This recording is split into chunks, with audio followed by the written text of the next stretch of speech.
What a prediction. Ban from Team Envy. Oh, baby. Look at Phreak, the prophet. 99% of teams do that.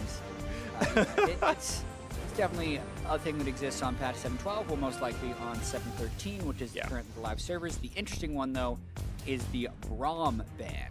So good with the double marksman compositions. Yep.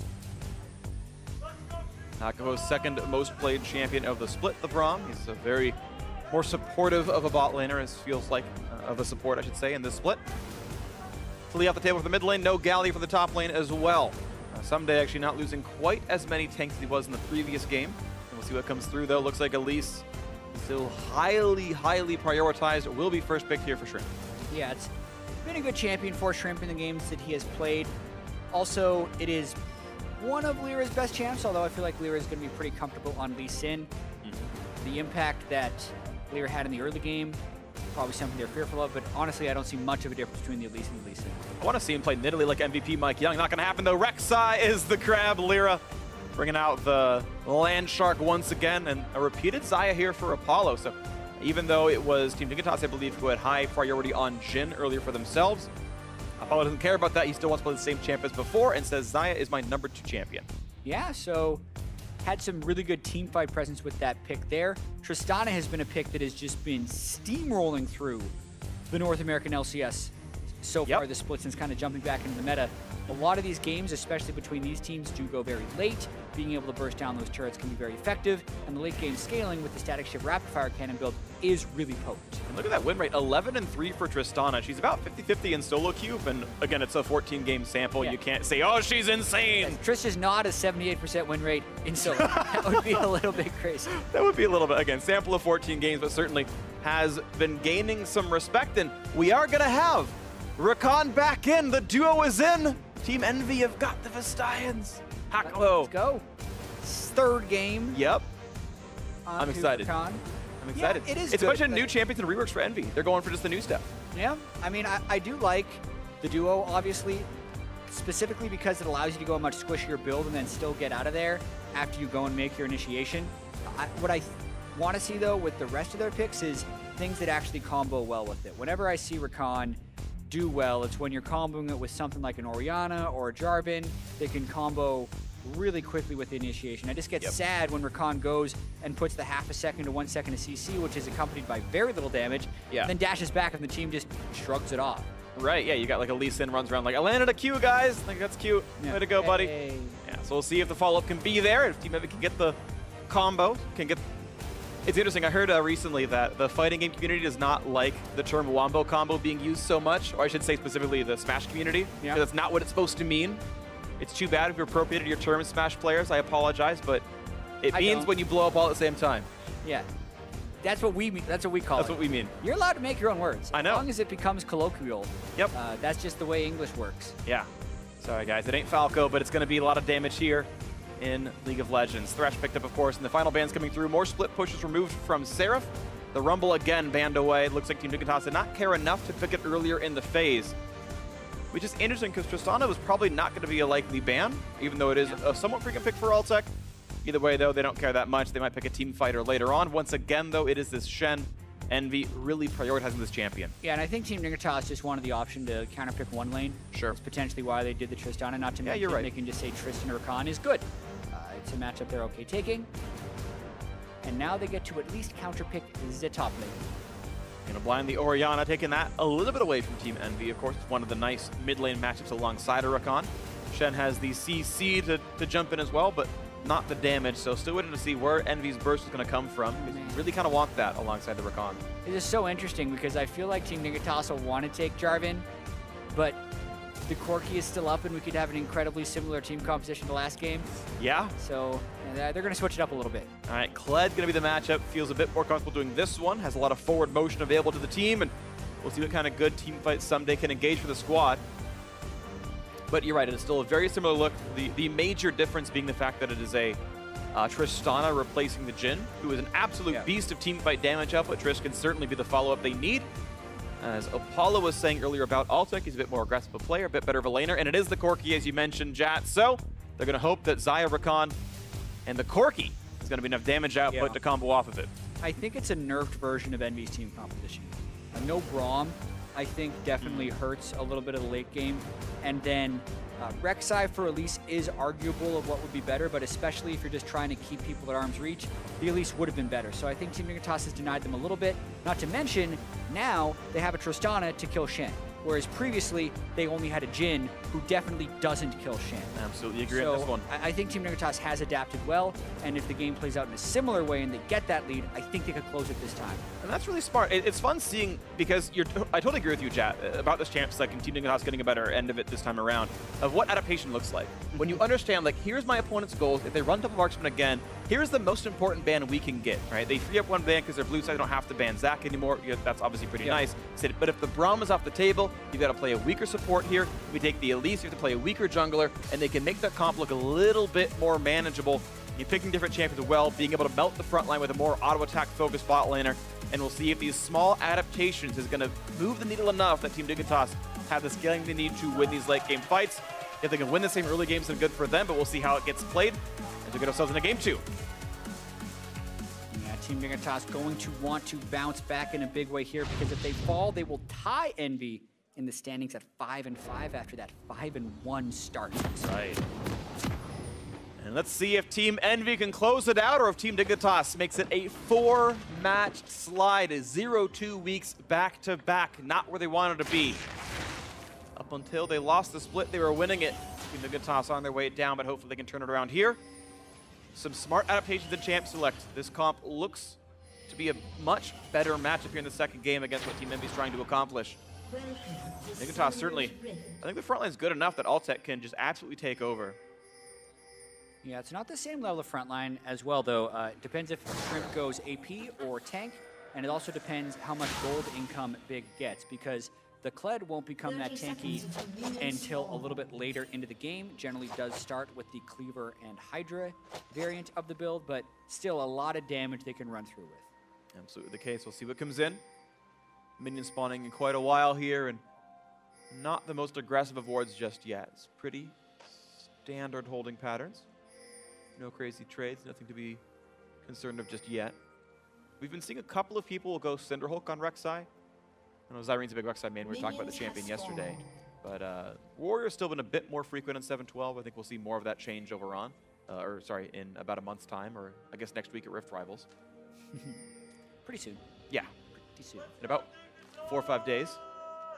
NAE will be the only match of Rift Rivals played on 7-13 at the request of the players. They wanted to play on the patch they'd go into the LCS with, so that happened for them. Here's a leash for Shrimp. This time around, not getting a heavy leash from Altec and Big, so a different look right here. Meanwhile, Seraph giving a bit of time to LirA, make him a little bit faster on this Rek'Sai.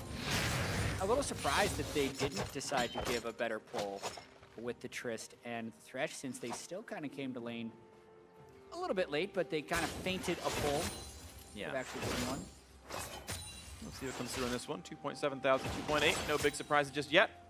As Bush going to come through. Big actually unable to use any relic stacks in the first wave, so he's going to be a little bit slow on generating gold. Not a huge issue. I just always like to maximize it if you can help it. Get that shield on a little bit sooner. Fan vote pretty close. Knockup's going to land. Huge damage on Altec. Boom. Insane. Look at that level 1 trading. Oh, man. Not crazy. I've never seen this before. And you can see with level 2, they zone them out, but Trist and Thresh don't really have any poke tools, so it's not too hard for Envy to sit under turret for a few more seconds. LirA makes the move over. Looks like he did got the XP Quint. Gets the Rift Scuttle real quick, and they're going to go for a nice little steal, but it's going to be the same on both these sides, and Shrimp will also take a blue. Both junglers did the exact same thing with the XP Quint to get level 3 off of the Scuttle Crab, and then go into invading the blue buff. So we'll see who figures it out first that this is happening, because if they think it's happening, they should actually full clear this side of the jungle. Right. Hakuho stops him! Ooh, does he have the damage? Hakuho! Hakuho, MVP jungler, takes it away. That's our Gronk. And of course it gives LirA full information, so LirA can poke through the jungle. It's cute because this pattern basically hard counters a full topside clear, like the Raptors' Red Krugs, because you just take their other jungle out. Of course, they both work the same pattern, and all is well. Yeah, destroyed right there, but what's funny is Shrimp point went back. He hit the wolves. Anyway, he knew what was happening. Can't stop him. He knew his side of the jungle was getting through. He just missed out on the Grom. Which, hey, it matters. It's free XP to Hakuho. He's level 3. He's going to feel good for him. Man, how many games do you think, right, ends with a support having 0 monsters killed? Like, more often than not, probably, right? It's going to be 0. And Hakuho crushing the monsters per minute stat for support players right now. Probably number 1. We keep that stat. Yeah, it's really important for us, obviously. Highly correlated with winning. Sometimes it's Baron steals, who knows what else. Otherwise, a pretty normal holding pattern here. Nice. I love that trade that Altec just did. You get a Castlevania 1 hit from dead, then you put down explosive charge and auto attack at once, and you get not only the E passive, but the E active damage. It's a decent trade. Now, of course, he's got a Doran's shield, so he's full health anyway. Doesn't actually matter in the end game result, but I like the idea. It was smart. Yep. You guys a little sustain from Rakan as well, so sure. The Doran shield landing across the board for EnVy. Really, I think they're hoping to scale up a little bit. As we mentioned, it will be difficult for them to do this game with their lack of reliable CC. Gun shot right there. LirA want to keep trying to steal away. Ssumday a bit injured, Yeah. but he knows Seraph's cooldowns well enough. He's not going to get taunted or killed or anything, so not any major issues yet. Looks like Ssumday is going to go for his first recall, though. The trade to the mid lane. Pirean running out of resources and actually down a bit of farm under Keane. Not terribly. It's only -1. Equal sized minion waves here. Cute. Gets them both. Ssumday's back in lane with double longsword. And refillable. Building up to the Kled life. Now he's going to out-trade Seraph. Seraph wanted to stick around until level 6. He's actually getting really low. Ooh, wow, actually forced the flash. Yeah, that bear trap would have actually secured his death. So Seraph, he wanted to shove in, wasn't able to, and that is a nice flash lead. This could mean Dignitas get a top lane gank going, but trade to the bot side. Hook's going to land. Well played, hitting Apollo there. Looking for the root, not going to find it. And you can see these sideways jukes to make sure there's no pullback to be had. Big still running away with Altec, and they're going to be just fine. Yeah, I'd say EnVy really heavily out-traded that, actually. That was nice. Big and Altec not quite at that point where the Trist has items. Obviously, just the Doran's blade right now. Easy sustain. And of course, Warlord's Bloodlust on both, so they're going to remain healthy for quite a while. Pretty heavy priority on that Keystone. A little bit of a trade, and out he goes. You can see Hakuho able to play even farther in the front because of the increased range on the shield to jump back because it's a Xayah in the lane. Yeah, and the jump back is so fast, you could see that Big was trying to play him out of it, but just completely hit the air. Yeah. So there is obviously a little bit of play and outplay you can try and do with Thresh versus Rakan, but it is difficult. It's interesting. You'd almost think that there's like some built-in counter of playing Thresh in a Rakan, but the abilities are so fast, you actually can't reactively play the W or the E. You've got to do it all on prediction, which, hey, if you do, you're sick, but you kind of can't deny the tools on average. It requires an outplay to come in, so not a bad matchup to be Rakan in. And it's interesting because Flay is usually a really strong skill for interrupting spells like that because it takes a little while to cast the play. Anytime you essentially issue a new movement order to someone who is in the midst of a movement order, that's how you interrupt them. Right. So that's just how fast Rakan is, because something like a Tristana rocket jump, say, is much easier to play out of the air. Or almost any other dash in the game, as far as speed goes, it's pretty easy to play as for a pro Thresh player. Absolutely agree. Use fighting game terms some more. It's a long hitbox, I believe is the term for it. Lives in the world for a while. There we go. The blade color gets big, and it forces Summoner heal out of Altec to keep his Thresh a bit safe. And again, you can see that damage is going to come through. It's pretty reliable. The hit confirm is there, and they get a bit of damage out. Pull out the Summoner. Gold, though, still very close to these two sides. You're at level 6 here and wants to invade into the red buff. Of course, with bot lane priority, they can. Shrimp has smite. LirA the same. They're going to get the charm into the knockup. And if everything else they need, first blood is in. Shen was there for good measure. Red buff going to go to LirA. Shen was a little excessive at the end of that because the play was set up very well. He's going to hope to get something done, or he's just going to run all the way back up to the top lane. Seraph wanted so badly to be a team player in that one, but it really wasn't necessary because they had everyone in the jungle there to cut him off. He's got to keep his kill participation stat alive. You can't do anything without Seraph. He missed out on one in the last game. He won't miss out on one here just yet. 8 first bloods that you can see for LirA. North American King of the Jungle. That's what he was last split. Had the vote for all team, and looks like he's kind of back on form here. Hoping to keep that crush going and hoping that EnVy can make it a 2-0 day. Yeah, I mean, no wards in the jungle. Shrimp can see his red buff being taken. Pretty greedy to contest it there, especially when the bottom lane is missing. That should never happen, honestly. Yeah, potentially Seraph ulted in because he thought the only way the jungler is going to contest this is if he has a bunch of people behind him, I better help out. But there was just no one there to help Shrimp. Yeah, there wasn't an option right there, so a little suicidal by Shrimp, but the way it comes in and Envy make the nice play happen. Good roam by the bot lane, good way to participate, and a nice charm jump for Hakuho. Elise still going to be there for Shrimp, but a lantern out, so at least a bit of a trade back, getting something here. Team Dignitas keeping the game pretty close, only 800 apart isn't the worst. As you've seen for the earlier game in this series, there's certain more to be had. Hakuho is maxing Grand Entrance first. We haven't seen Rakan as much in the last couple of weeks, but looks like W, the charge knock-up damage skill, that's what he's maxing first here. Yeah, and Keane is also going for an Orianna build I've seen out of a few other people. Probably Morel and Omicron Rod of Ages. You kind of sit on the Lost Chapter, get your Rod of Ages so it can start scaling. And then you have a whole bunch more mana and a little bit of durability in the late game. I much prefer the Morel and Omicron Rudens build or the Morel and Omicron Leandry's build because I feel like that's an incredibly strong power spike for the Orianna. And you're kind of heavily delaying that when you go with the Rod of Ages.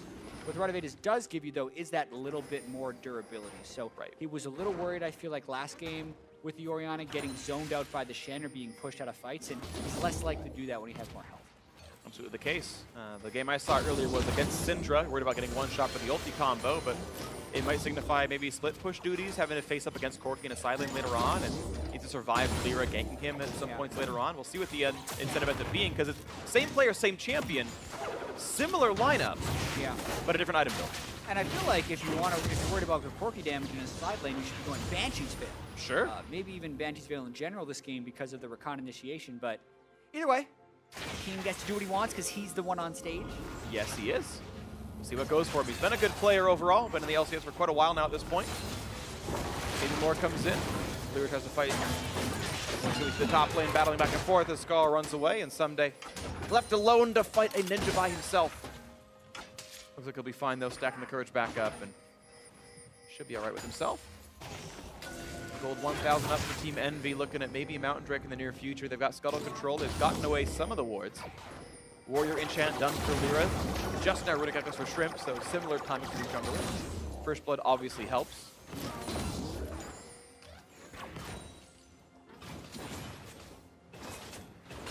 And you see Altec having a much better time in the lane here. Knockup not going to be had. Lantern grabs some time.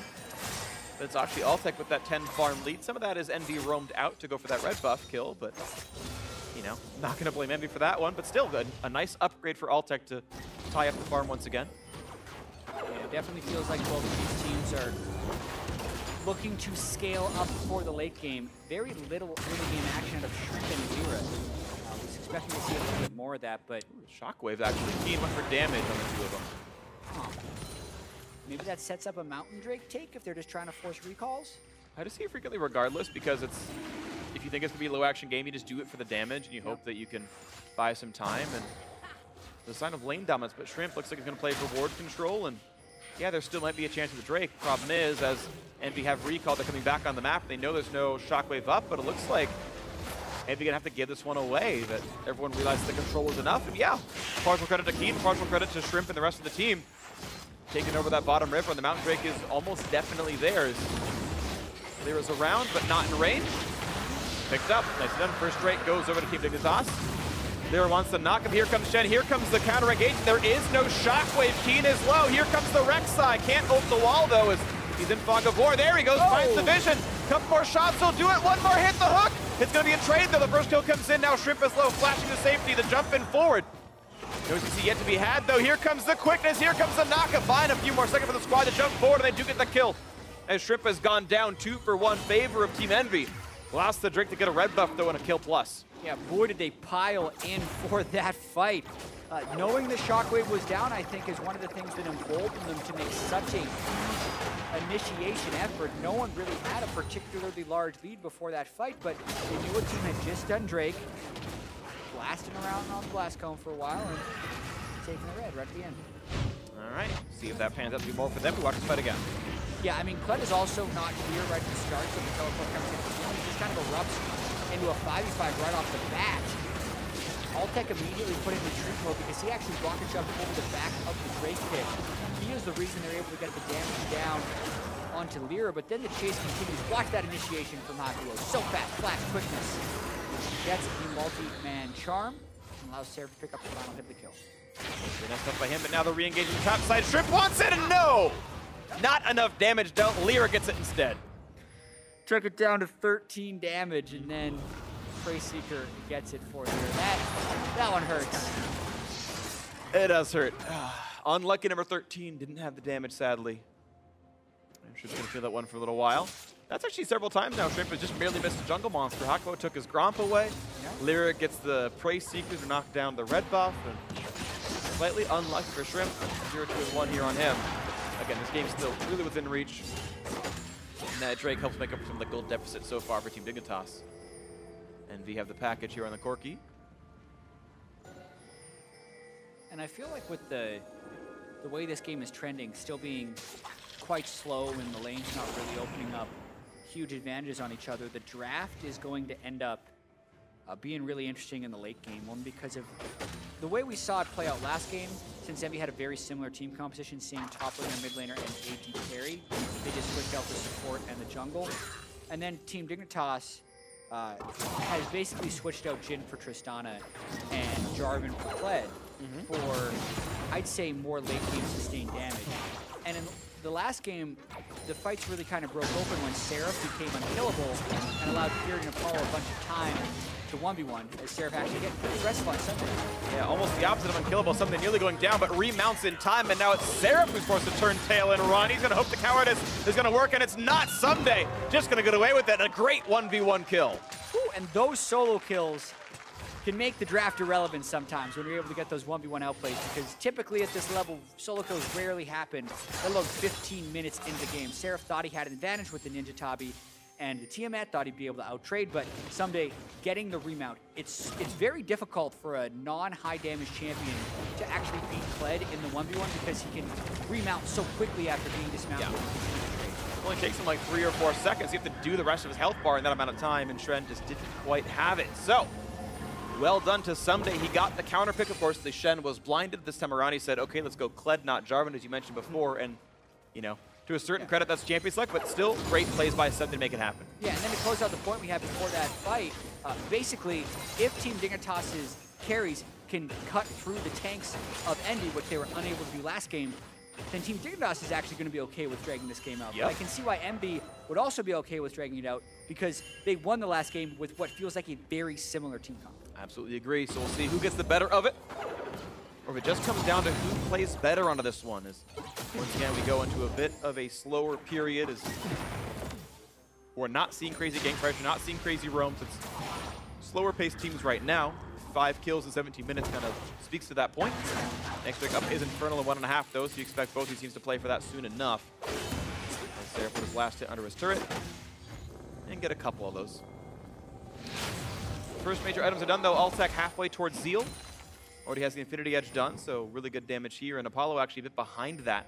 No kill, and you know, 9 less farm. Actually has Zeal waiting in base, but hasn't got back to buy it just yet. That'll actually be a very big power spike, because Zeal will give him, I believe it's 10% extra cooldown reduction, and the 20% crit's really valuable also. Yep.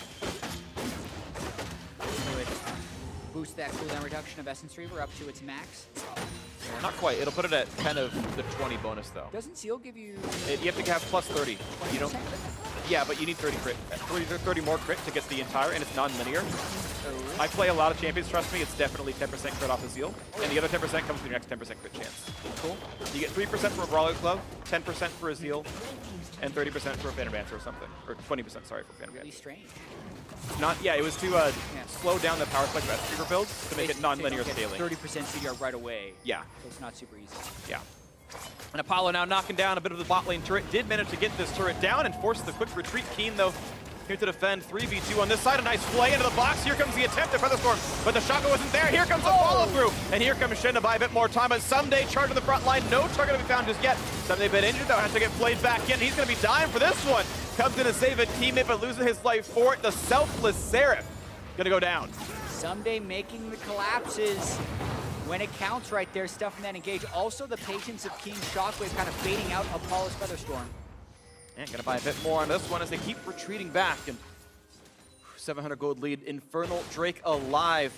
Team Dignitas gonna knock down mid with Altec. The Drake is there as they want it as well. And very close to that mid lane, not quite killing it yet. Yeah, but so much of the damage has been done. Mountain Drake already there. Infernal Drake on the way. Should not be contestable by NV. And Dignitas start to take this game a little bit. They even have the Rod of Aegis completed on Keane's mid laner. So it's going to be a powerful push coming to the mid lane here. Go the push in for the turret. Altec getting a bit saved. He's got the lantern. And that was really nice, though. He knew the ult was down. There's no way to instant stun him. And I love that, the tenacity to say, I know I killed the turret, I know they can't kill me, a lantern now. Well played on both fronts by Team Dignitas. Yeah, that's now 3 turrets to 1, and NV doesn't have that many tools for starting team fights. They really just only have the tools to scale in the late game. Yes, Hakuho could go in to start a big one, but he would actually need Seraph to be taunted, to be ulting in on him so they can get some type of crazy chain going, but that's just a lot of things that have to come together to get the clean initiation against a Team Dignitas team is going to be hopping all around and sending a lot of flanks at them. Well, the flanks can continue right now. The gold has been tied back up. It's been mostly farm for Team EnVy, but the extra turret for Team Dignitas right now. We'll see what comes in next into this one.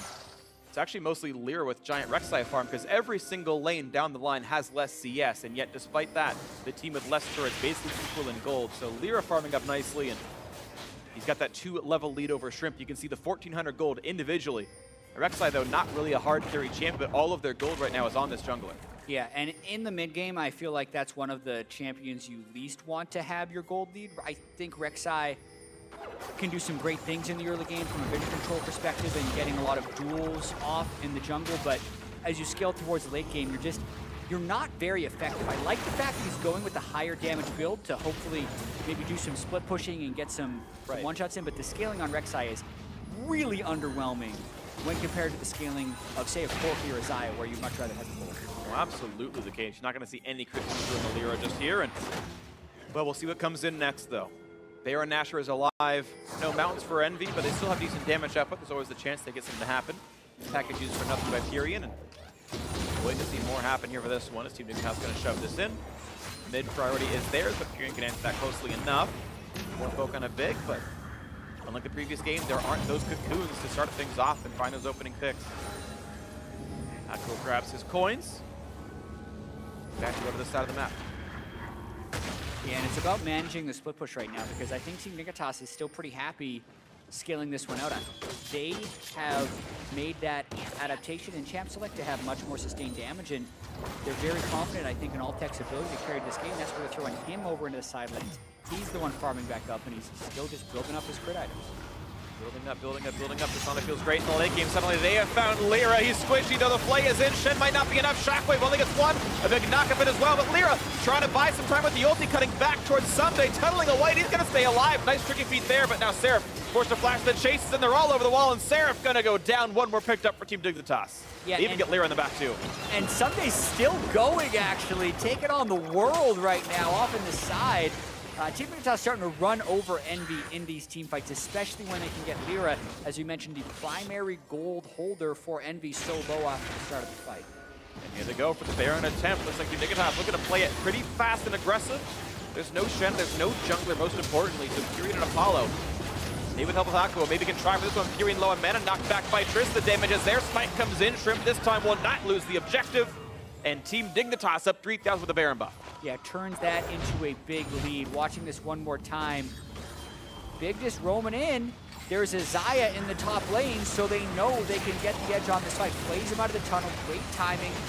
Shockwaves him down, the mob procs, but they just don't give him time to have a large influence over this fight. He nearly made it out because he smartly ulted onto Ssumday, but the rest of the team was kind of caught in. Ssumday then continued, actually did finish him off, still had to dismount to get the escape as well.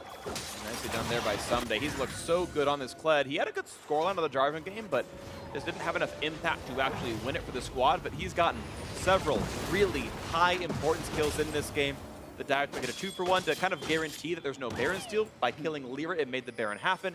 He got the earlier solo kill onto Seraph as well, so huge stuff out of Ssumday here on this one. The rest of the team playing well around him, of course, as well. But it seems like it's insurance policy to keep this Kled snowball going to a certain extent.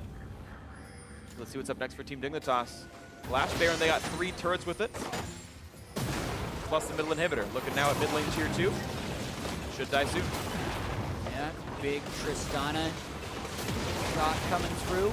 And this is while Kled is off in the side lane. And EnVy doesn't have the right answer for it either. They're putting Apollo down here because Seraph was up top lane, maybe trying to get a turret down in his own, but they quickly abandoned that strategy. EnVy feel fairly out of sorts here. Yeah, Apollo and now Seraph both coming down to the bot side of this one. Seraph, you can taunt, you can pull turret aggro, and gonna make Ssumday's life a bit harder, pushing him away, but that's still several hundred health off the turret. But an injured Kled is eventually killable. More damage coming out, half HP on this one, more attacks going in with rapid fire, and EnVy still not able to pull the trigger. Nothing to be done for them just yet. Yeah, I mean, the initiation almost has to be LirA tunneling in or Hakuho dashing in with Seraph ulting in on the side, but Seraph is full-time defending against Ssumday. Bear trap on a rope would knock him out of stand united, so that is kind of on the table. And then, look at Ssumday just smacking the turret down. Doesn't even care about being dismounted. No one's there to help him out, and Seraph can't do anything to stop this one. Fearlessness from Ssumday. Turret very low in the mid lane as well. Look at that same 3 turret mark like the last time Altec takes it down. There's 3 turrets with the Baron buff. Still a minute left on. Mid inhibitor could fall as well. This looks just like last game. It does, and that's actually a game that EnVy won, so Team Dignitas wants to be very careful that they don't overcommit or give any kills over here because familiar territory.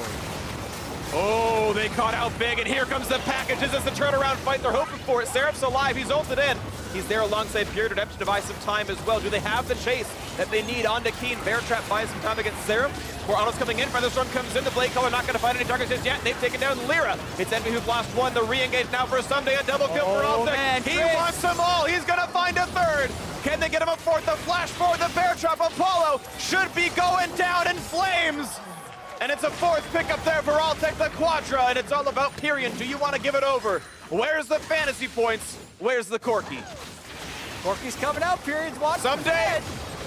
Help your team! He goes for the fight! It's Altec for the Penta! And he gets it on the Tristana!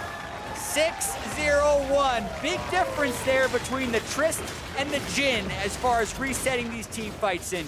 Team Dignitas make it a quick one. 26 minutes. Send us to Game 3. That's the game Dignitas wanted. They rewrote the last 10 minutes of the previous game and said, let's pretend we didn't throw up Baron the second time. They closed it out during the Baron buff. There's got to be like 6 or 7 times now Team Dignitas have won a game during the Baron buff. Okay, that's probably some exaggeration, but I've seen so many of these really vicious Baron takes into games closing out or being nearly over, and a great game by them in the last 10.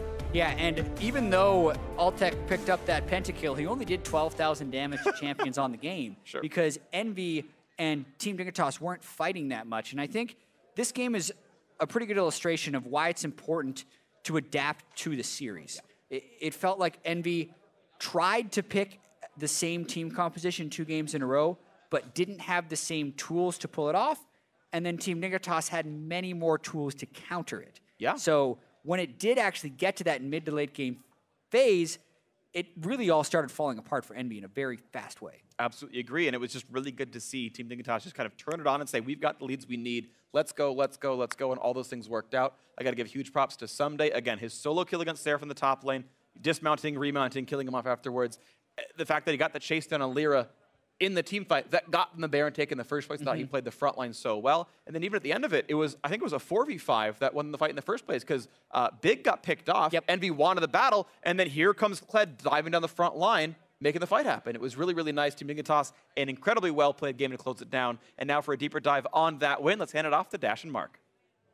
Thank you very much, gentlemen. As we dive into this victory here out of Dignitas, I want to talk about immediately what Jatt was talking about there, mid-series adaptations, because in this champion select, EnVy ends up with 3 of the same picks that they had from the previous game. The Xayah, the Corki, and the Shen. This time only subbing out the Elise for the Rek'Sai and the subbing out the Braum for the Rakan. What are your thoughts on EnVy kind of sticking with the same strategy moving ahead? I mean, honestly, I don't hate it. I think it's a decent comp that you can easily run, and if you are able to get a small lead, which they actually had in this game, I think the Corki can become extremely annoying. Xayah scales well, And then you have enough playmaking to kind of try and blow that lead open where you can have the Rakan go in right away. It's nice to have better burst with him, something that can really follow up on that kind of instant taunt. But Corki chunks out pretty well, and maybe you have the Shen ult coming in. They have enough stuff that from ahead, they can make plays. They didn't get super ahead, though. Right. This time around, though, you've got Ssumday on the Kled as opposed to the Jarvan, and we saw what kind of problems that created for Seraph in the side lanes.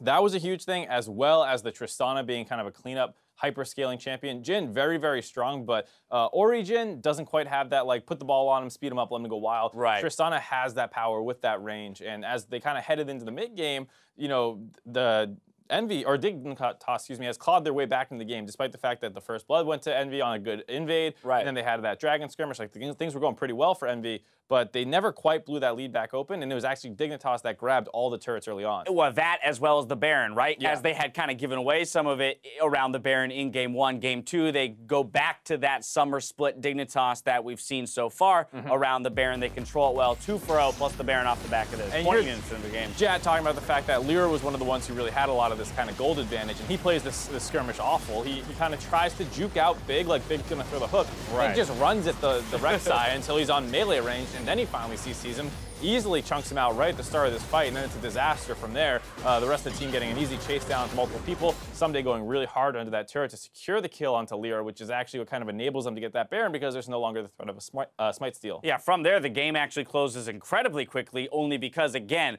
that pressure in the side lane, Ssumday is able to take turrets in the face of a Shen who's taunting him under turret, and then Envy makes their stab at getting back into the game, choosing to engage here late off of a small pick onto Hakuho, or not onto Hakuho, onto I think it was Hakuho. Big. Onto Big. Oh, Big, yeah. I was thinking the support player yeah. for Dignitas. Onto Big here. Altec wound up picking the pentakill up off of this, so let's roll this out one more time. Take a look at the late game team fight. And, I mean, this is one of those things where you think you're stronger than you are, but Ssumday comes back in. They're trying to find another target, and LirA goes in, almost gets onto Keane, but not quite enough follow-up. And this whole time, while he and Apollo had gone in, this frees up the backline for Ssumday to kind of go in for a counter engage, which allows Altec to just focus down the front line of Envy, who just went in. Once he finishes that off, he's able to leapfrog back into join up with Ssumday, finish up those couple kills, and then good guy Pirean, you know, comes out for yeah, he's like, oh, I'll see. Maybe I defend this. Maybe you kill me. You know, we'll see what's gonna happen. Exactly. The pentakill goes over to Altec there on the Tristana, as well as the game in roughly 25 minutes. So Dignitas able to strike back in Game 2, heading towards a Game 3, while Ssumday picks up player of the game this time around for the Kled. So while the Tristana gets the pentakill, it was the Kled, side lane pressure, and winning that 1v1 straight up against Seraph that really net them the victory. Yeah, that solo kill on the side lane was kind of beginning to spell a disaster for Envy. Didn't really have a way to keep up with that pressure, forced them into a couple situations that they probably didn't want to be in, and then in that last team fight you saw, providing a wall that made sure no one else could get involved with Keane and split up that fight. And to be honest, throughout this split, we've actually thrown some criticism at Dignitas for their inability to win when Ssumday's on carry-like split-pushing champions. He's actually looked better with the team more often, playing those tanks and grouping as 5. This is not to say that his individual performance on carries is bad. It's that the team does not win with him on those carries as often. Right, and Kled's one of those kind of hybrid ones that I think is perfect for Dignitas, like a Jarvan, where it has that kind of bruiser potential. It can win the matchup. Right, if it gets real far ahead, then fine, you play the split push and let it go. Right, which is kind of what happened this game, where Kled from ahead can really bully the Shen, but then he also is able to provide that team fight utility when he's playing things like the Camille or the Jax or the Fiora. It doesn't quite come through the same way. Rumble being another example of a champion that has a lot of individual carry potential in terms of damage, but also fits into a team fight well. Right, now let's look at Game 3 from the perspective of Envy and how they bounce back here. Of course, they swap back onto the side that they won with in Game 1, but even that was a little bit of a comeback-mounted victory there. You know, is it okay for them to stick with this kind of Xayah, Corki, double ADC composition? Are they just about finding the better tools again to support those two? It's hard to say, because I feel like if you're giving up Tristana, it's really dangerous to take this double ADC, because while they do have a lot of strong early laning phase, they're not the type to really snowball a game that easily. It's a lot about poking people out and sieging. And then when you're against a Kled or a Tristana, if you don't close the game out quickly, they're going to have a lot of engaged tools and a lot of team fight potential. So either you need to match the team fight a little bit better, or potentially finds things that can also snowball harder to Shen. Not great for doing that. Team Dignitas, they adapted well in Game 2. Now it's time to see if Team Envy can do the same in Game 3. The series concludes when we come back after the break.